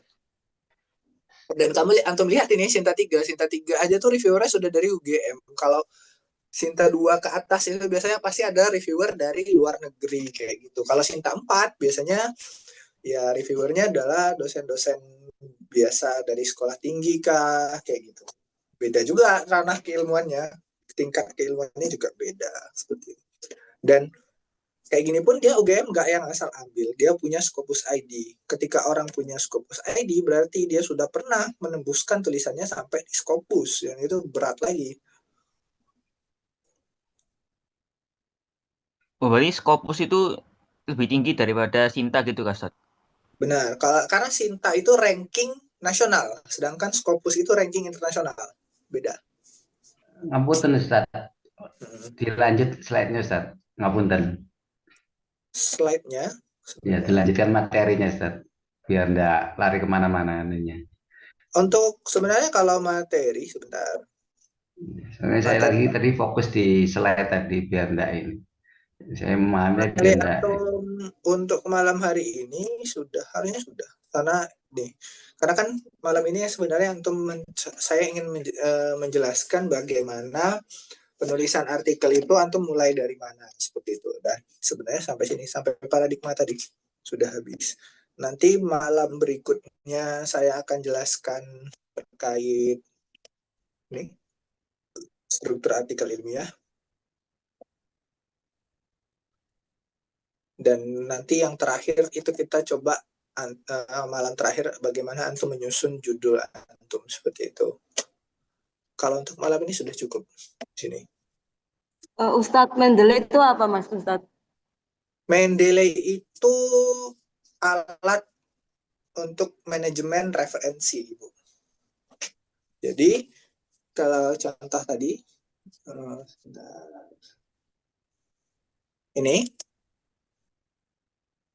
ini kan kita ada referensi nih, contoh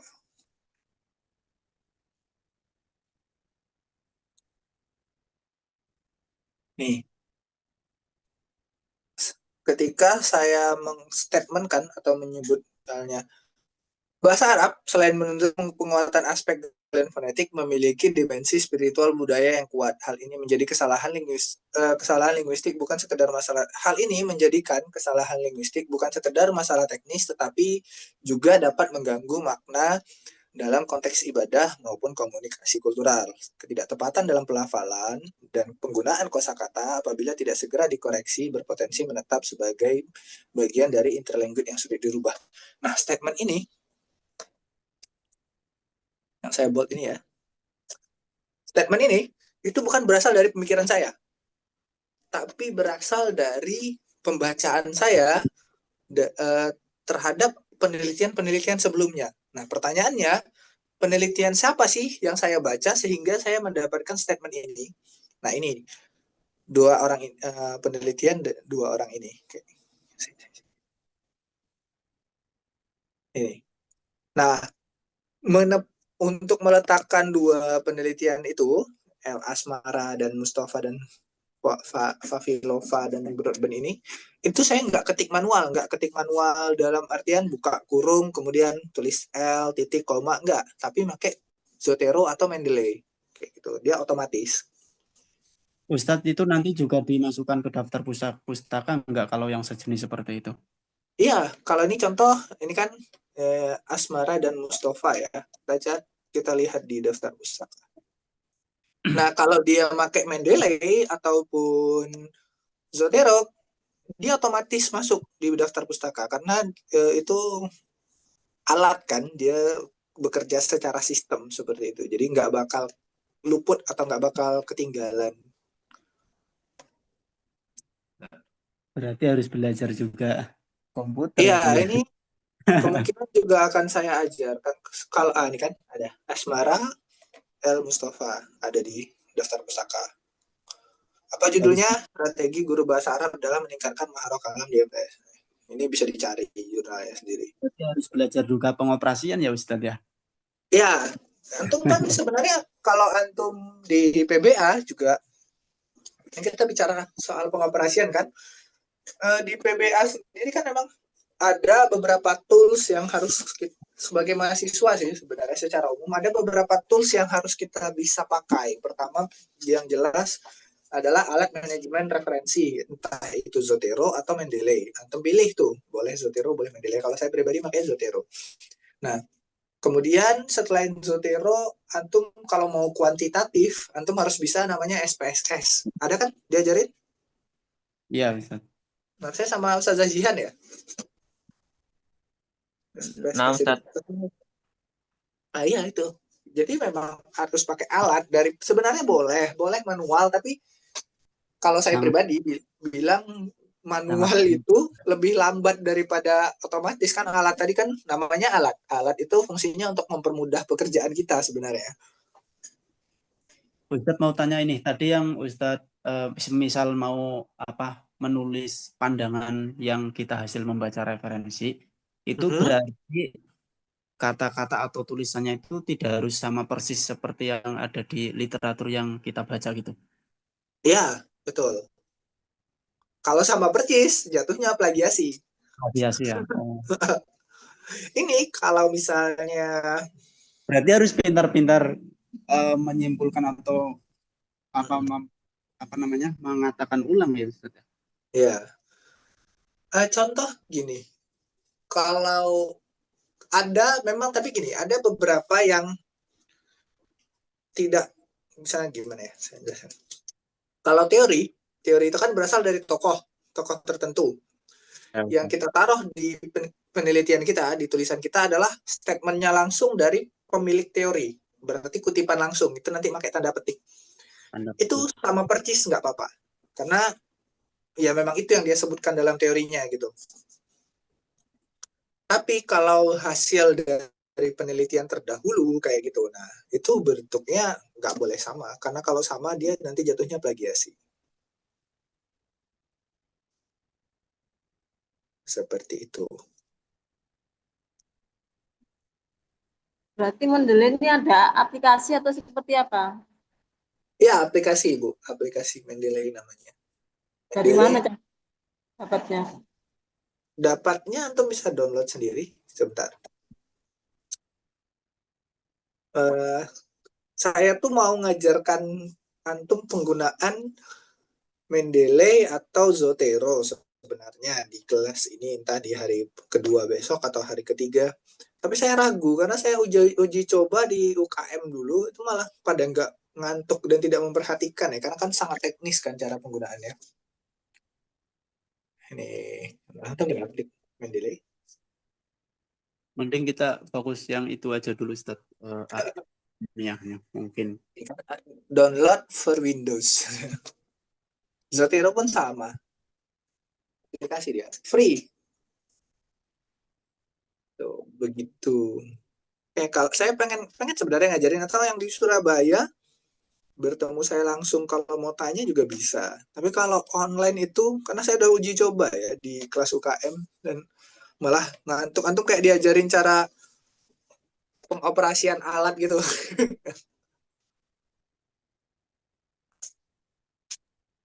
Komputernya juga saya bisa bantu dengan kirim link YouTube mungkin kalau antum mau belajar coba sendiri. Nah, Ustaz itu mungkin paling tidak. Ustaz, bisa diulang-ulang Ustaz kalau lupa. Iya, mending saya nanti kirim antum link YouTube, cara download Zotero, cara operasinya, mending kayak gitu sih kata saya. Iya. Daripada langsung diajarkan langsung itu susah ya.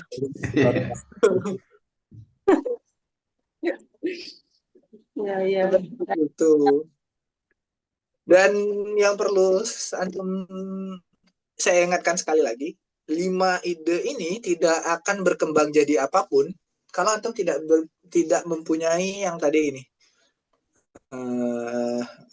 tidak punya keingintahuan, antum tidak bertanya, tidak punya critical thinking, maka itu tidak akan lahir apa-apa. Karena ini itu kelima ini bisa berkembang menjadi sebuah judul atau sebuah topik itu ketika kita pengen mengetahui sesuatu lagi gitu. Makanya contoh saya bilang tadi, ketika fenomena nih, bicara fenomena ada kebakaran, kalau antum kita cuma lihat kebakarannya, oh ada kebakaran gitu, nggak jadi apa-apa dia. Tapi ketika kita pengen tahu, wah kira-kira apa sih dampak kebakaran ini bagi masyarakat? Oh contoh banjir, banjir Sumatera misalnya. Kalau kita cuma lihat banjir doang gitu kan, udah nggak jadi apa-apa. Tapi kalau kita lihat sebenarnya apa sih yang menyebabkan banjir ini, nah maka orang itu akan melakukan riset kecil, kayak riset, oh ternyata dari riset jumlah deforestasi itu segini. Kenapa deforestasi ini bisa menyebabkan banjir seperti ini? Nah, itu melalui riset kayak gitu. Sama halnya ketika kita antum lihat, wah anak ini nggak bisa diajarin bahasa Arab nih. Tahu misalnya ada sekolah ini, kok anak-anaknya nggak masuk semua bahasa Arab dipelajari. Nah, kalau cuma sampai di situ dia nggak jadi apa-apa gitu. Antum butuh critical thinking, entah itu bagaimana menerapkan atau membuat metode ajar yang mempermudah orang-orang ini belajar bahasa Arab atau mencari penyebabnya kayak gitu-gitu. Itu baru berlangsung, baru menjadi sebuah topik penelitian kayak gitu. Untuk tahu apa berita-berita terupdate untuk gambaran judul di mana, Ustadz? Itu tadi saya jelaskan, Bu. Antum tinggal ke rumah jurnal, lihat current. Tadi saya jelaskan ke rumah jurnal, terserah apapun rumah jurnalnya, contoh jangan yang berat-berat deh. Tadi kan Sinta 3 ya. Sinta 4 nih, ranahnya antum. Contoh ini Al-Lahjah Arabiyah. Antum ke rumah jurnalnya, Nanti di-share di grup Ustaz nggih, link-linknya Ustaz. ya. Antum buka current ini. Nah, ini kan terbitan Januari 2026. Orang neliti apa aja sih? Nah, ini. Efektivitas interaksi learning application in enhancing study Arabic vocabulary mastery. Nah, efektivitas dari interaksi terhadap aplikasi belajar dalam meningkatkan kosakata bahasa Arab siswa. Ini lagi optimalisasi maharoh kalam atau skill berbicara melalui program muhadasah. Nah, ini ininya hypnoteaching sebagai alternatif pembelajaran dalam PBA. Ini topik trennya. Dan yang paling bisa kita pastikan di sekarang, ya kan, Estikdam, ChatGPT, Google Translate, Fitarjamah. Nah, arahnya sekarang itu selalu di teknologi kalau tren, kalau kita bicara tren. Ini kan komputer mediated communication, pasti teknologi sekarang.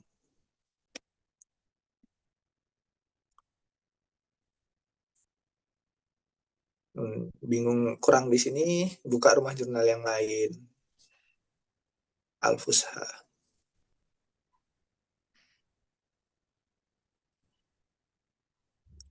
Itu kalau tadi berangkat dari tren, berarti kan misalnya tadi Bu Yuni ya, bicara soal tren, sebentar. Kalau mencari tren berarti, sebentar. Berarti lebih banyak yang ini Ustaz ya, yang sebab akibat ya kelihatannya tren-trennya Iya, ini. kemungkinan. Ya tergantung orangnya sih, Pak. Kadang kalau kita, tapi memang kalau di PBA, saya nggak tahu. PBA tuh seneng banget penelitian kuantitatif. Karena memang di ranah penelitian pun paling mudah memang kuantitatif. Kuantitatif itu ketika kita sudah bicara datanya sesuai menurut SPSS valid, udah selesai. Nggak ribet ya. Berarti kan ini tadi kalau Bu ini mau nyari tren berarti berangkat dari isu aktual. Bisa dari keresahan pribadi atau yang sebagai pengajar, sebagai mahasiswa ngelihat ada keresahan tertentu dalam PBA, tentu bisa angkat itu menjadi topik. Kayak gitu. Oke, sampai sini. Ada yang mau ditanyakan lagi?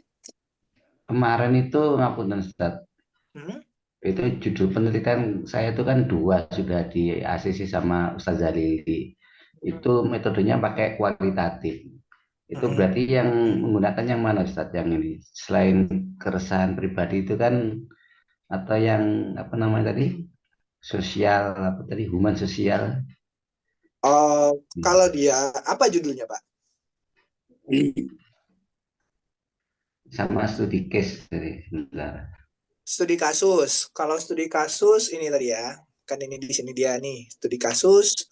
Ya, Case itu study berarti dia berangkat dari interpretatif kan? ya, Kalau ya. Bapak bicara kualitatif dan dia studi kasus, berarti tidak boleh ada pertanyaan yang menanyakan tentang dampak, pengaruh, efektivitas. Yang ada hukum sebab akibatnya nggak boleh ada di sana.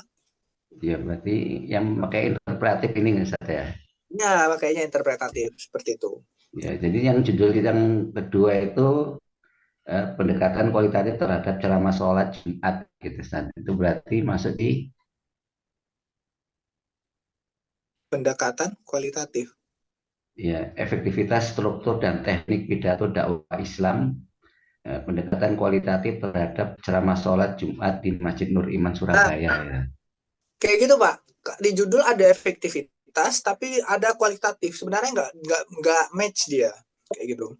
Nggak match ya. Nanti kalau dia masuk ke rumah jurnal itu disuruh pilih mau kualitatif kah atau kuantitatif karena di awal ada efektivitas. Ketika kita bicara efektivitas berarti ada dia sebab akibat terhadap sesuatu kayak gitu. Jadi harus kualitatif Ustaz ya. Karena kan gini, kenapa saya bilang efektivitas itu hukum sebab akibat? Contoh, semakin pintar guru, maka pembelajaran akan semakin mudah dipahami. Berarti semakin pintar guru, pembelajaran akan semakin efektif. Nah, di situ tuh, ketika dia efektif, kita katakan dia efektif, berarti hipotesisnya itu tuh dari sebab akibat sesuatu gitu. Nggak ada sebab akibatnya. Kayak gitu. Makanya ketika dia ada efektivitas, berarti dia kuantitatif sebenarnya ranahnya. Karena kita mengatakan dia efektif atau tidak, kan gitu. Iya. Ya, syukur Ustaz. Ada lagi? Sebenarnya kalau untuk bimbingan artikel ilmiah ini, terutama untuk yang di kelas kami lah Ustadz, itu sebenarnya ada bimbingan yang maksudnya non-stop enggak sih? Maksudnya memang ada tugas khusus bagi kesiapannya atau memang boleh konsultasi ke Ustadz siapapun gitu, ke dosen siapapun gitu? Diarahkan gini, jadi dari kelas ini, dari 1 bulan ke depan sampai akhir Maret, antum boleh pikirkan judul semenarik antum dari manapun itu, antum konsultasikan ke saya. Awalnya di situ. Insya Allah akan saya jawab apa yang antum konsultasikan. Nah, nanti setelah ini clear dari judul sampai draft, bentuk draft itu drafting namanya aja draft ya. Berarti sudah ada judul, kemudian latar belakang sederhana kayak gitu. Nah, itu antum ajukan ke prodi. Nanti prodi memberikan dosen pembimbing. Nah, ketika antum sudah dapat dosen pembimbing, itu konsultasinya udah nggak dengan saya, tapi dengan dosen pembimbingnya kayak gitu. Sampai itu jadi publikasi. Berarti sementara ini ke Ustadz ya, Ustadz? Ya. Ini lewat apa Ustadz komunikasinya untuk misalkan mau konsultasi? Boleh lewat WA, antum tinggal bilang saya punya judul kayak gini. Nah, antum tapi kalau menghubungi saya, pertama antum jelaskan dulu antum namanya siapa, semester berapa, kemarin ada yang ngechat saya nggak tahu. Nah, habis itu jelas antum yang mau antum bingungkan itu apa, yang antum pertanyakan itu apa, kayak gitu. Nah, Ustaz.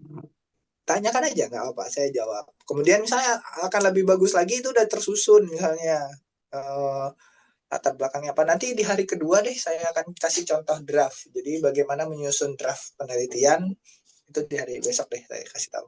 Atau antara hari kedua atau hari ketiga bagaimana menyusun draft itu. Ya. Saat kalau dari latar belakang atau macam-macam itu kalau misalkan kita minta bantuan ChatGPT itu seperti apa? Boleh apa? Saya pribadi menganggap AI itu sah ya. Antum kalau antum tahu, AI itu sebenarnya sah sekarang dalam penelitian. Bahkan Cambridge University itu menerbitkan pedoman penggunaan AI generatif dalam penelitian gitu. Sebenarnya sah. Yang tidak sah adalah ketika antum menggunakan AI generatif baik ChatGPT, Gemini, Site atau apa lagi ya, Dola dan sebagainya itu, tapi antum hanya kopas, antum tanya terus antum kopas, atau antum pakai prompt tertentu antum kopas langsung, itu baru namanya full plagiasi AI karena nggak ada peran manusia dalam ranah berpikir di sana, kayak gitu. Ini Maksudnya contoh. dibahas sendiri gitu ya, dibahaskan kita sendiri gitu. Iya, sebagus-bagusnya prompt pasti ketahuan, pasti Nah, ketahuan. terus nanti sumbernya apa? Ditulis ChatGPT gitu, Mas? Sumbernya. Nah, itu Misalnya, makanya saya bilang kita nggak bisa menggunakan 100% AI. Ketika nah, ketika harus ada sumber di sana, contohnya, saya contoh, harus ada sumber di sana. Eh, misal antum sumbernya artikel A gitu. Iya, akhirnya kan antum harus baca ya si artikel ini. Apa yang dihasilkan ChatGPT, misalnya di ranah analisis atau di latar belakang, antum korelasikan dengan artikel A tadi. Nah, baru akhirnya kalau misalnya dia sesuai kah atau ada yang perlu ditambahkan kah sehingga dia sesuai, baru artikel A ini bisa menjadi referensi dari latar belakang tadi. Nah, itu ada peran manusia dalam pengerjaan hal tersebut. Jadi nggak full ChatGPT gitu. Dan ya nggak apa-apa kalau memang kayak gitu. Bahkan ada caranya, misalnya artikel tertentu atau masukkan ke dalam ChatGPT PDF-nya, suruh dia analisis. Dari sana menghasilkan sebuah latar belakang baru, itu masih boleh kayak gitu. Tapi kalau full mentah dari ChatGPT ya itu masuknya melanggar etika penelitian tuh di situ. Tapi kalau ditanya boleh atau enggak, boleh. Selama ada peran manusianya kayak gitu. oh iya, makasih. Saya kan contoh menarik sebelum kelas ditutup. Ada lagi yang mau ditanyakan? Mungkin terakhir start dari saya. Boleh? Artikel penelitian yang akan kita buat ini apa saja pilihan metode yang akan diberikan kepada mahasiswa, Ustaz? Apakah harus penelitian lapangan? Apakah boleh hanya library research, Ustaz? Hanya itu. Oke, apakah harus penelitian lapangan atau apakah library riset juga boleh gitu ya? Setahu saya selama topiknya dalam lingkup PBA, tadi kan saya jelaskan tuh lingkup PBA itu apa? Asasnya social science dan human science. Bahasa ada aspek pendidikan, ada aspek bahasa. Selama dalam topik itu, mau dia library research, mau dia penelitian lapangan, atau mau dia apa, itu boleh, sah. Contoh kalau untuk mau mengembangkan modul ajar, atau membuat modul ajar tok gitu misalnya, atau mau menganalisis LKS, sederhana nih, menganalisis LKS, bagaimana LKS yang ada tersebar di masyarakat sekarang, di sekolah-sekolah sekarang itu tidak efektif misalnya, atau tidak, materinya nggak sesuai untuk pembelajaran anak usia itu. Nah, itu kan berarti hanya LKS-nya yang diteliti. Boleh, sah-sah saja. Ini contoh ya, saya bilang. Buat. Tergantung aja penggunaan AI ini sebenarnya. Contohnya apa saja hambatan dalam pembelajaran bahasa Arab.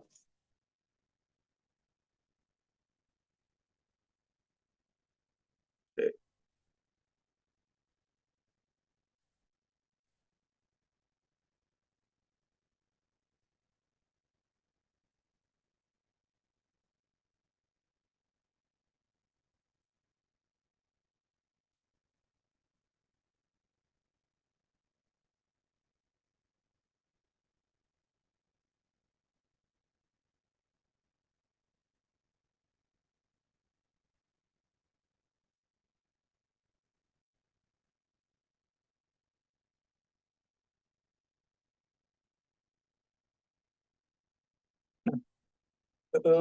Aduh, Kok jadi susah ya?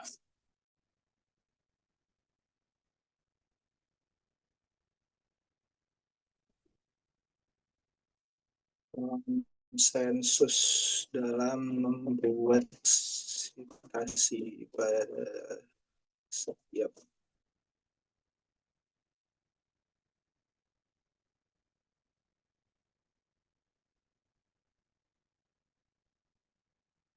Nah, ini saya pakai ChatGPT ya, contoh aja. Nah, sebenarnya ChatGPT itu bisa kayak gini nih. Udah ada citasinya kan, Sari et al, dan ini bisa dicari. Kalau orang tahu cara pakainya sebenarnya bisa. Nah, ini kan udah ada citasi kayak yang di artikel tadi tuh. Nah, ini juga tuh, tuh. Jadi Dan bisa ini cari bisa cari jurnal untuk referensi lewat ChatGPT aja, Bunda. Ya, Ustadz ya. ya bisa Pak. Mencari Cuman apa? memang kadang lemahnya adalah datanya aja, palingan datanya tidak banyak. Karena kalau kita langsung dari merujuk ke Google Scholar-nya kan emang datanya banyak banget, emang bank datanya penelitian itu di sana gitu. Cuma Kayak kadang gitu. kita nanti kesulitan, ini yang mana nih, banyak banget nih yang muncul, terus kita mau yang mana dulu yang banyak gitu. Ya, ya kan? Kayak gini kurangnya lingkungan bahasa atau biah lugawiyah udah ada yang teliti. Murtado. Ini bisa dicari semua penlink tuh. Ya mungkin bisa dikasih tips and triknya, Ustaz. Nah, Mungkin tips and trik bagi yang berdiskusi dengan saya selanjutnya sih, karena ini tidak masuk di ranah saya ajarkan secara umum Iya, Ustadz. Oke. seperti itu. Dan nggak bisa juga pada akhirnya misalnya tuh pakai ini tok gitu kan, tetap ketahuan kalau misalnya tidak antum parafrasekan sendiri, antum masukkan logika antum sendiri, nggak akan bekerja kayak gitu. Kayak beberapa mahasiswa saya tahu udah dapet prompt dari Ustazah Lili, saya sendiri udah pakai prompt ya, dan prompt tersebut menurut saya bagus sih. Maksudnya memang bisa dia pakai prompt itu untuk jadi sebuah penelitian. Tapi kalau ditanya apakah ketahuan atau tidak, ya pasti ketahuan kayak gitu. Itu dimasukkan ke Sinta 3 ke atas ya nggak masuk kayak gitu, karena bakal ketahuan sama reviewernya. Kecuali ketika prompt itu dipergunakan secara bijak, maka promptnya dipakai, tapi antum masukkan pemikiran kritis antum sendiri, logika antum, penyusunan kalimat dari antum. Nah itu makanya dia berhasil menjadi sebuah artikel yang baik. Kayak gitu. Ustadz, berarti bisa ambil garis besarnya di ChatGPT, nanti dijabarkannya dari pemikiran kita sendiri atau lewat kita cari bahannya dari Google Scholar gitu ya, Ustadz? Bisa kayak gitu. Atau minimal kalau antum mau pakai ChatGPT, dia dikritisi lah, misalnya kok bisa analisisnya kayak gini gitu. Lebih dikembangkan lagi gitu ya, Ustadz? Iya, jangan mentah baru nanya sekali, habis itu langsung antum kopas, jangan mentah kayak gitu. Dan sederhana, paling sederhana, bahasa ChatGPT itu selalu banyak pakai kata konteks. Kalau banyak diksi konteksnya, udah fix gitu bahasa ChatGPT. Contoh lainnya, kalau result atau hasil lebih banyak daripada analisis, jadi analisisnya cuma dikit, nah itu juga udah pasti dari ChatGPT. Gampang kok nyari taunya. Dan kalau antum tanya, saya saja yang bukan reviewer jurnal, yang saya jarang mereview jurnal, cuma sekali-sekali aja, itu tahu membedakan mana yang hasil AI, mana yang enggak. Apalagi orang-orang yang memang bekerja di situ gitu. Mereka udah nge-review jurnal setiap hari dalam jumlah yang sangat banyak, ya mereka pasti bisa bedakan. Mereka baru kesulitan membedakan ketika bahasa ChatGPT tadi antum rombak lagi dengan pemikiran antum. Nah itu mereka bakal nggak ada. Bahkan AI detektor pun nggak bisa sebenarnya mendeteksi itu kayak gitu. Ketika sudah ada aspek manusianya di sana. faktor yang paling menonjol apa, Ustaz, ketika itu ketahuan garapan AI? Bahasa, terus logikanya AI itu ketara, logikanya apa yang dia analisis dengan sebenarnya harusnya analisis A tapi dia malah analisisnya bentuknya B kayak gitu. Kemudian apa lagi, banyak ngarangnya. Emang AI detektor seperti Turnitin itu memang efektif Ustaz untuk mengetahui sesuatu garapan itu benar-benar AI? Ya, di ranah penelitian sampai saat ini AI detektor itu kita nyatakan tidak valid. Jadi penulisannya manusia pun bisa saja terdeteksi tulisan AI karena setidak valid itu AI detektor. Makanya biasanya orang yang misalnya kalau kita masukin jurnal kemudian dibilang oh ini hasil karya ChatGPT, itu bukan karena AI detektor tapi memang sense dari reviewernya itu sendiri. Reviewernya itu sudah tahu bahasa, kita sudah tahu dari pendidik itu udah tahu bahasanya ChatGPT itu seperti apa kayak gitu. Bukan nggak perlu pakai AI detektor. Justru pakai AI detektor itu dia jadi tidak valid. Nah, Ustaz, syukran.